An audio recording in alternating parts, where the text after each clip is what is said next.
নমস্কাৰ চৰকাৰী কৰ্মচাৰী আৰু পেঞ্চনৰ লগত জড়িত এটা গুৰুত্বপূৰ্ণ খবৰ ভিডিঅ'টোৰ যোগেদি জনাব বিচাৰিছোঁ। চৰকাৰী কৰ্মচাৰীৰ বাবে আহিছে অতি গুৰুত্বপূৰ্ণ খবৰ। খবৰ অনুসৰি চৰকাৰী কৰ্মচাৰীৰ অচিৰেই 4% ডিএ বৃদ্ধি হ'ব পাৰে। যদি 4% ডিএ বৃদ্ধি কাৰ্যকৰী হয় তেন্তে ডিএ বৰ্তমানৰ 55%ৰ পৰা 59%লৈ বৃদ্ধি পাব। আৰু ডিএ বৃদ্ধি হ'লে আপোনালোকে জানে পেঞ্চনাৰসকলৰ ডিআৰ অৰ্থাৎ ডিয়াৰনেছ ৰিলিফো বৃদ্ধি পাব বৰ্তমানৰ 55%ৰ পৰা 59%লৈকে।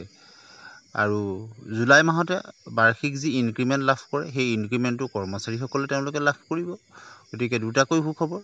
লগতে ডিএ বৃদ্ধিৰ সমান্তৰালকৈ কেন্দ্ৰীয় কৰ্মচাৰীৰ 8ম দৰমহা আয়োগ সন্দৰ্ভতো আহিছে এটা ডাঙৰ আপডেট। কি আহিছে ভিডিঅ'টো আপোনালোকে শেষলৈকে চাব।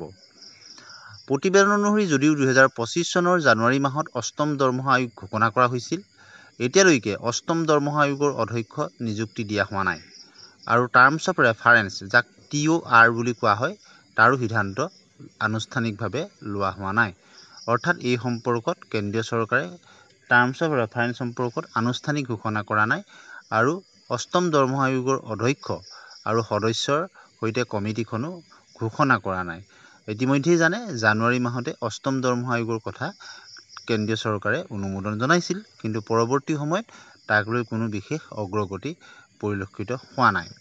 যদিও দৰমহা আয়োগৰ পূৰ্বৰ ধাৰাবাহিকতালৈ আমি চাওঁ, যিকোনো নতুন পে' কমিশ্যনে নিজৰ পৰামৰ্শ প্ৰস্তুত কৰি কাৰ্যকৰী কৰিবলৈ 18ৰ পৰা 24 মাহ সময় লয়।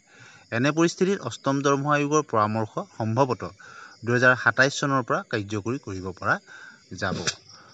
আৰু ইতিমধ্যেই কেন্দ্ৰীয় চৰকাৰে 1-1-2026 পৰা 8ম দৰমহা আয়োগৰ ঘোষণা কৰিছে। অৰ্থাৎ এবছৰ পিছৰ পৰা যদি তাক কাৰ্যকৰী কৰা হয় তেতিয়াহ'লে কৰ্মচাৰীসকলে 1-1-26 পৰাই পাব 12 মাহৰ বকেয়া লাভ কৰিব। 8ম দৰমহা আয়োগৰ কাৰ্যকৰী নোহোৱালৈকে পুৰণি দৰমহা গাঁথনিৰ ভিত্তিত কেন্দ্ৰীয় কৰ্মচাৰী দিয়ে তেওঁলোকে লাভ কৰিব।